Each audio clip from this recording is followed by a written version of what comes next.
Hey, so my head hurts and I'm tired as fuck and maybe going a little bit crazy. I don't know. It's kind of a weird day for me. So with that in mind, let's not waste any goddamn time. Let's get straight to the fucking point. Here are all the albums I missed in the month of April 2021.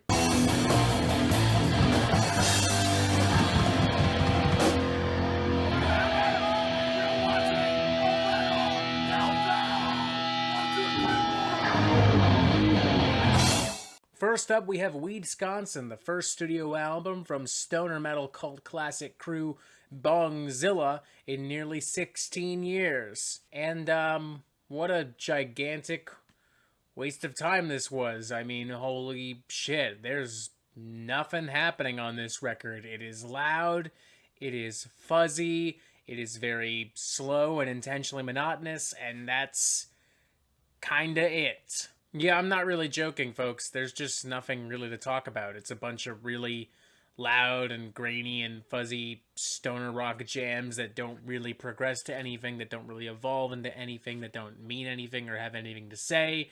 The hooks and riffs themselves aren't really that interesting. It's just loud and long and slow, and it sounds kind of crappy. The only thing that really stands out for me are the vocals, and not so much because they're good, more so because they're genuinely kind of irritating. It sounds like some kind of goblin creature just kind of screeching into the void. Yeah, I'm not a fan of this record, in case that wasn't fucking clear.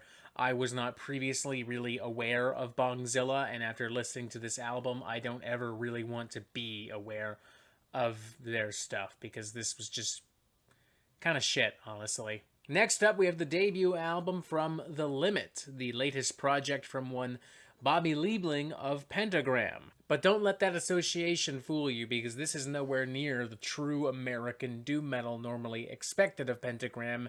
This is closer to the proto-punk and garage rock that I expect from bands like MC5 and the Stooges. You know, it's very raucous and energetic and intentionally kind of sloppy, but in that old school 70s rock, punk rock kind of way. At the same time, the production is surprisingly pretty good as well. Everything is weirdly quite transparent in the mix. Bobby doesn't even really sound that bad himself. The songwriting itself isn't really all that special. It's a lot of really generic punk rock, garage, and hard rock stereotypes all kind of thrown into a blender and regurgitated, but it's really not that bad, you know. I mean, of all the boomer rock albums I think I've heard so far in 2021, this is one of the stronger, I would say. Next up, we have War Within Me, the latest solo album from former Iron Maiden lead singer Bayley, and honestly, this is a pretty good fucking album. Way better than I frankly would have expected. It's very introspective and mature. The music is well written and performed and executed. The production on this thing is great. The album is genuinely pretty unpredictable at times, with a lot of lavish keyboard and guitar parts, some really strong choruses, and a lot of interesting subject matter as well. I mean, we have songs dedicated to Alan Turing and Stephen Hawking, and it's, I don't know, it's weird, but it's fucking fascinating. It's so good that I genuinely wish I had the time to go back and give this a full-blown album review. I mean, I was very pleasantly, genuinely surprised by this. I would say if you are a longtime Blaze Bayley fan, or you're looking for something a little bit more intelligent from your heavy metal, definitely give this a fucking shot.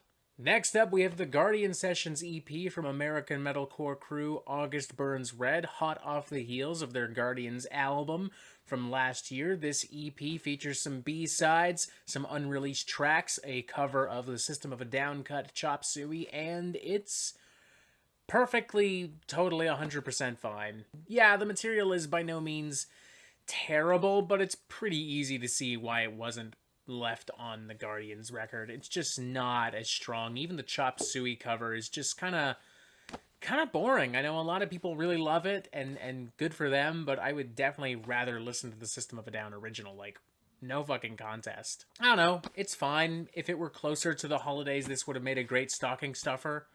That's about it, really. Moving on. Next up, we have a diabolical first from Spectral Wound, an album that the black metal underground is going absolutely gaga over. Everyone's talking about it, from Wyatt X Him to Forge Master Metal Reviews to fucking Anthony Fantano himself. And while this genre is not normally one I really give that much of a shit about, I can definitely understand why there is so much hype and buzz surrounding this record, because, oh my god, shit slaps. It is a cold, grim, sinister collection of malicious and bloodthirsty black metal performed with the utmost confidence and just pure fucking determination, and coupled with some seriously insane fucking riffs. I mean, the guitar stuff alone on this record is just nothing short of remarkable. Yeah, believe it or not, a traditional black metal record that I actually thoroughly enjoyed. I really like this album. I would happily recommend this to anyone out there, to anyone who hasn't already somehow fallen in love with this thing. It's another fantastic addition to the massive black metal catalog that 2021 will now apparently be defined by, because holy shit, this genre has been on fire this year. Next up, we have Unstable, the debut album from Tetrarch, an album that Louder Sound describes as, and I quote, the new metal album 2021 needs. To which I respond, I don't fucking need this. I'm not sure why you think I do. There is absolutely nothing on this album that was not done objectively better by bands like Linkin Park, Slipknot, and Korn many, many years ago. It is extremely edgy, extremely predictable, and just overall a really overhyped and forgettable experience that would frankly be dated by the standards of 2000, let alone 2021. If it wasn't for the extreme acclaim this album has been almost universally receiving, I probably wouldn't have even mentioned it, because there's simply nothing else to mention. Next up, we have In Transmission from Capra, an extremely spicy piece of metallic hardcore, coming by recommendation of one Metal Trenches. How you doing, good sir? This thing is stark, abrasive, and super in your face from start to finish. There's not a single riff, not a single beat, not a single vocal performance that does not slice through fucking stone as if it were marshmallow. It's getting tougher and tougher to find hardcore albums that have this much humanity and honesty and just pure fucking anger to them. And for that reason alone, I think people need to pay attention to this thing. I mean, this is on par with, like, the glory days of Every Time I Die, or even very, very, very early Converge. It just fucking kicks ass and doesn't waste any goddamn time. And honestly, that's all I'm really looking for from, like, a metallic hardcore album in 2021. So I would definitely say check this fucking thing out. Next up, we have the Visions of Trismegistos, or however the fuck it's pronounced, from a band called Nekromantheon.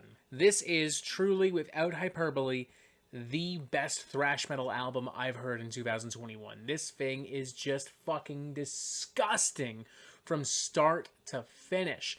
Non-stop, crazy, hellish, chaotic guitar work and percussion and vocal performances, seeped in the blood, the hellfire, the darkness of, like, classic Slayer, Creator, Sodom, maybe a little bit of Possessed as well. High-octane, super evil performances from start to finish with no fat, no filler, whatso-fucking-ever.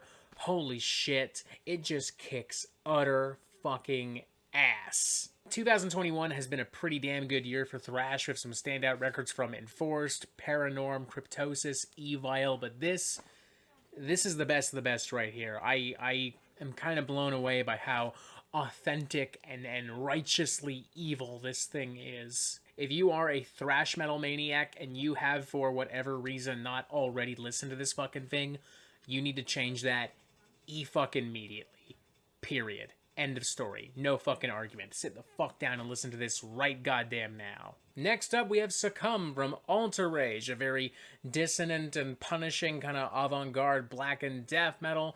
Very cinematic, very evocative. It's the kind of stuff that would normally be 100% up my alley, which is why it might be very shocking to some of you that this didn't really resonate with me at all. The songwriting and the compositions on here are great, don't get me wrong, the production on here is pretty good, and I really like how much emotion and darkness is being channeled through here, but I feel like the album can be a little overbearing and heavy-handed at times.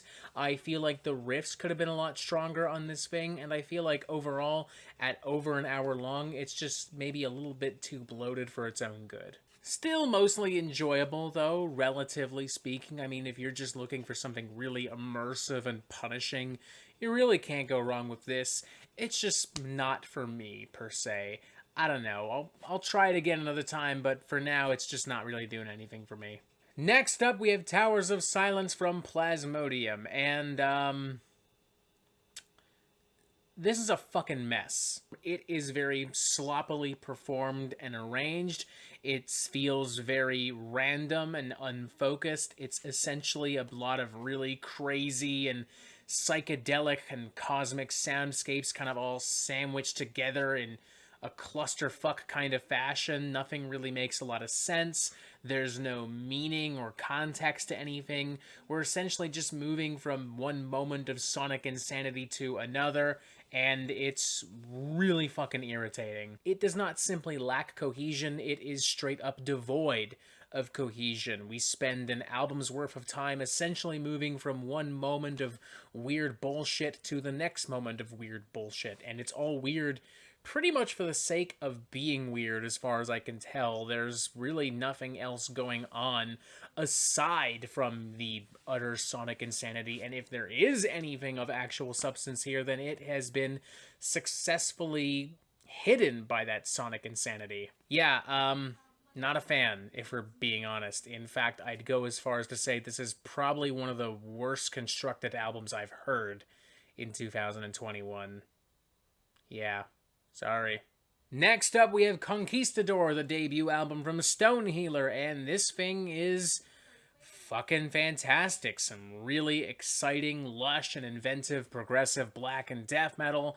I'm reminded of some Opeth stuff. I'm reminded of some Fallujah and Rivers of Nile. It is very powerful. It is very dark. It is very oppressive and still very lush and beautiful all at the same time. I love the musicianship on this thing, the percussion, the guitar work, especially the acoustic stuff. It adds so much warmth and humanity to this album. By no means a groundbreaking or revolutionary release, but definitely a very interesting and enjoyable one. It's actually kind of hard to believe that something this well produced and thought out came from the underground. Like, it's seriously fucking good. If you are, by chance, looking for some seriously strong prog metal, and you were, like myself, somewhat left underwhelmed by Altarage and especially Plasmodium, may I recommend Stonehealer? Just a thought. You do you. Go listen to it, though. Next up, we have Covenant Death by Plaguewielder, and it's okay. Some pretty nasty, righteous, filthy kind of blackened death and sludge metal. Some very dark and gruesome textures and atmospheric soundscapes. Some weird post-rock and post-metal segments contrasted with these very big, filthy, sludgy, slimy riffs and this very blackened kind of chaos and energy. It doesn't always balance all of these moments the most effectively, and I would say that you could probably trim most of the tracks by at least 30 seconds just to make it a little bit more cohesive and fluid, but all in all, you've got some pretty heavy, nasty headbanging tunes here, you know, definitely something a little bit more clever and unique from the realm of extreme metal this past month. I would say if you really liked the Spectral Wound record, but you're looking for something maybe just a little bit funkier, I would say give this a shot as well. This is some pretty solid shit here. Next up, we have From the Sulphur Depths from Helslave, and this is just a fucking dump trucks of, like, brutal blackened death metal riffery and insanity. This thing is crazy, stupid heavy, and crazy, stupid fun as a result. Battering ram percussion, sick, dirgy riffs, nasty, over-the-top guitar solos, some really gross, deep, low, guttural vocals, straight up pulled from, like, some of the most disgusting kind of mid-90s death and brutal death metal. Similarly to Nekromantheon, this is something that feels as if it was forged within the fucking fires of hell.